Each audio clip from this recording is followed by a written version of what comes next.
Okay, welcome back to Montober with my remake review of Phantasm 2 since my original review was lost to the curse of computer error.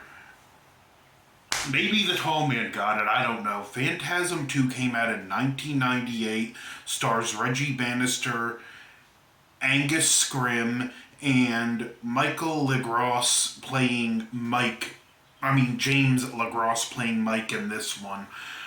Phantasm 2, we see a girl named Liz in the beginning having dreams, visions of Mike and Reggie, and talking about soon her dreams are going to come true. There's even a little bit of foreshadowing where she checks the gas on her stove, and we see what immediately happened at the end of the first film, where Mike gets grabbed, only we see he narrowly manages to get saved by Reggie, who turns off the pilot light on his stove and just barely manages to escape with Mike as he explodes his house. Now, there's an amazing shot in here of the tall man walking away from the house as it explodes, and he's completely unfazed by the explosion. The filmmakers, the crew, Don Coscarelli, whoever was involved in set location, they found this house that was going to be demolished anyway, so they got permission to film there and demolish it themselves. So this had to be done in one take. Angus Scrimm had to stand there and not react to this house exploding, and I think he absolutely nailed it, as you can see. And then Mike spends some time in a mental hospital. Morningside, the same as the name of the funeral home and cemetery in the previous film. And Morningside is a very significant name as time goes on in this franchise. Eventually, Mike gets out and he's digging up graves and finding empty casket. Reggie finds him and, look, come home, the family's got a meal prepared for you. And as they're pulling in, the house explodes. The tall man, through the gas leak, which again was foreshadowed just a few minutes earlier with the girl checking her burners, killing Reggie's family. So they now embark on a quest to hunt and take down the tall man themselves. And we just see a lot of ghost towns, as well as a nice scene where they break into a hardware store and start looking for tools and weapons they can use to fight the tall man. Reggie initially looks at a rifle before Mike points out long guns aren't any good. If it's going to work, it has to work up close, and he grabs a chainsaw. Mike rigs himself up a basic flamethrower, but Reggie comes up with one of the most iconic guns in film history. It's not even debatable how cool this thing is. His trademark 4-barrel shotgun. He takes 2 double-barrel shotguns, goes to a workbench, and basically fuses them together. And this is one of the coolest things in this entire franchise, is Reggie's shotgun. And they just continue to travel through ghost town after ghost town. And eventually they come to one place where they go to a mortuary. We see a dead body of a girl in a table, and we will see a girl that looks just like her lately, as well as we see what we think is the character we see from the beginning and who Mike has been having dreams of, Liz, tied up. And when they help her, this thing bursts out of her back, and it's like a head of the tall man that says, "You play a good game, boy," or something like that. And then we finally get to spend some time with Liz. Her grandfather died, and it's his funeral.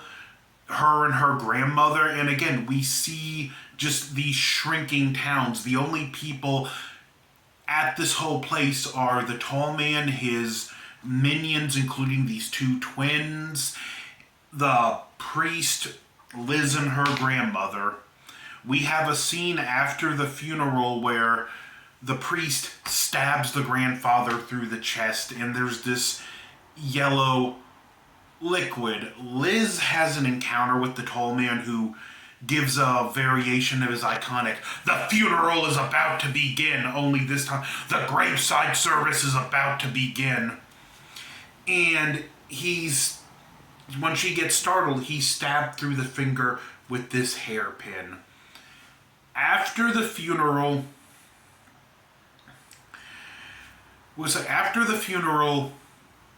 the priest gets taken and then the grandmother gets taken. And when Liz comes up in the morning, she finds on her grandmother's missing, and on the nightstand that hairpin with the yellow liquid, and she hears Tall Man's voice, "Come and get them."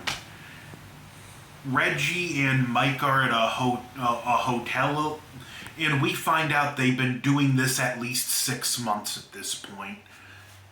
They ultimately all meet up at a funeral home where Liz goes to confront to find out what happened to her grandmother, gets saved by Reggie and Mike, and with a girl they picked up earlier named Alchemy, who looks just like the dead body we seen on the table.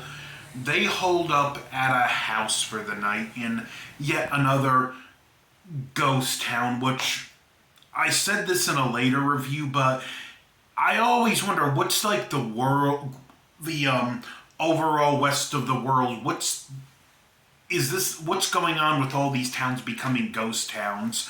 We really don't see outside of the perspective of Mike and Reggie, so we never get to see what the rest of the world feels about this. After some back and forth in the house, including a false alarm with a booby trap, and Mike and Liz discovering they could communicate telepathically, the tall man grabs Liz, and we have a scene where she's being taken to the crematorium. And there's a funny little gag here where one of the minions is putting some ashes in this bag, and the bag says they're Sam Raimi's ashes. Just a nice little gag there.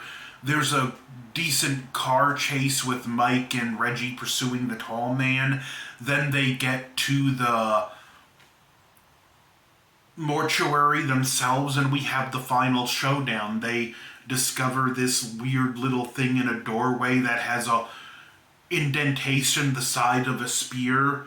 Liz manages to get away and knock one of the twins into the crematorium, the incinerator, and then she shuts the door. The other twin gets a spear to the hand, chops his head off, and then he ultimately gets killed by this new sphere introduced, the gold sphere, which is a very important addition. We first see it when the priest shows up, and it's what ultimately kills the second twin in the gold spear. How it kills is so much more brutal than the regular silver spear. But they do find the hand pinned to the wall from the one twin and use it to open that door. Before they do that, we discover... Well, let me go back a little bit. There's also a scene where Reggie has a fun little fight in the basement with one of the tall man's minions. I'm not going to describe that much. You have to see it, but before they open that door, they see the embalming setup, and there's some acid, so they pour it in the container with this yellow liquid, which is presumably what the tall man's using to resurrect these people to be his minions. They open the door with the spear, and there's two of the dimensional tuning forks. Reggie gets pulled in, but they pull him out. The tall man grabs Liz, and he's fixing to embalm her before Mike pulls the spear out. hits the tall man in the head. He crushes it, and this thing comes out of his head. They ultimately stab him with the thing and inject him with this corrosive, with the acid added to this liquid. And the tall man's gone, presumably dead. The girl from earlier shows up, Alchemy, who we did see some scenes of her earlier with something watching her. She's in one of the hearses, and when we thinks all's well, she's twirling her hair and pulls the scalp off. It ends with Reggie banging on the back window of the hearse, a bloody mess. The two of them saying, "This is just a dream, this is just a dream." Then the window opens up, the tall man says, "No, it's not," and they both get grabbed out of the back window. Phantasm 2, I think, in a lot of ways, outshines the original. This was the one that Don Coscarelli did with a big studio budget. He had a big studio behind it, and that's why we have a different actor playing Mike. One of the mandates was that they wanted some kind of, they didn't want all the independent actors here. They wanted one so-called professional actor. So Michael Baldwin was out, unfortunately, and James LaGrosse was in, which I do think was the right choice. You're not replacing Angus Scrimm as the tall man, and also, like, you're also not replacing Reggie. If you have to lose one of these three, I'm sorry, Michael Baldwin, but this was the right call at the end of the day. Even though I do think of you as the definitive Mike, I could live with a different Mike more than I could a different tall man or a different Reggie.